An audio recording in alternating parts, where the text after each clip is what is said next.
പാർലമെന്റിന്റെ വർഷകാല സമ്മേളനം തുടർച്ചയായ പ്രതിപക്ഷ പ്രതിഷേധങ്ങളും ബഹളങ്ങളും മൂലം പലപ്പോഴും തടസ്സപ്പെട്ടു.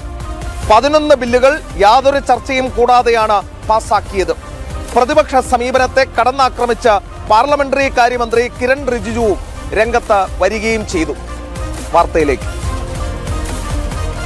പാർലമെന്റ് സമ്മേളനത്തിൽ പ്രതിപക്ഷം സ്വീകരിച്ച സമീപനത്തെ രൂക്ഷമായ ഭാഷയിലാണ് പാർലമെന്ററി കാര്യമന്ത്രി കിരൺ റിജിജു വിമർശിച്ചത്. ഇരുസഭകളുടെയും പ്രവർത്തനക്ഷമത എടുത്തുകാട്ടി രാജ്യസഭ 39%, ലോക്സഭയുടേത് 19% പ്രവർത്തനക്ഷമതയാണെന്ന് പറഞ്ഞാണ് കിരൺ റിജിജു പ്രതിപക്ഷ സമീപനത്തെ വിമർശിച്ചത്. 11 ബില്ലുകൾ യാതൊരു ചർച്ചകളില്ലാതെയും ബഹളത്തിനിടയിലും പ്രതിപക്ഷത്തിന്റെ ഇറങ്ങിപ്പോക്കിനിടയിലുമാണ് പാസാക്കിയതെന്ന് അദ്ദേഹം ചൂണ്ടിക്കാട്ടി. ലഭ്യമായ കണക്കുകൾ പ്രകാരം ഈ സമ്മേളനത്തിൽ ഇതുവരെ 7000-ലധികം മിനിറ്റ് സഭാ സമയം പാഴായി. ലോക്സഭയുടെ 1 മിനിറ്റിലെ പ്രവർത്തന ചെലവ് ഏകദേശം 2.5 ലക്ഷം രൂപ കണക്കാക്കുമ്പോൾ ഇതുവരെ ഏകദേശം 175 കോടി രൂപയിലധികമാണ് നഷ്ടമായത്. എന്നാൽ പാർലമെന്റിന്റെ ഒരു സമ്മേളനം തന്നെ ബഹളത്തിൽ മുങ്ങി കാര്യമായ നിയമനിർമ്മാണ പ്രവർത്തനങ്ങളൊന്നും നടക്കാതെ പോകുന്നത് ഇതാദ്യമല്ല.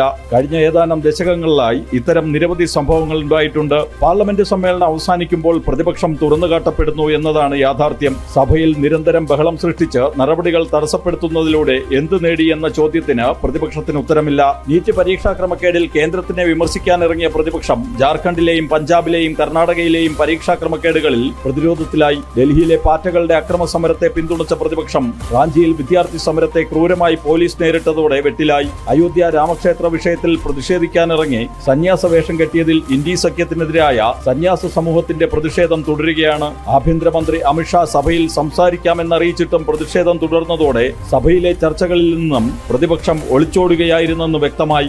ജനം, ഡൽഹി.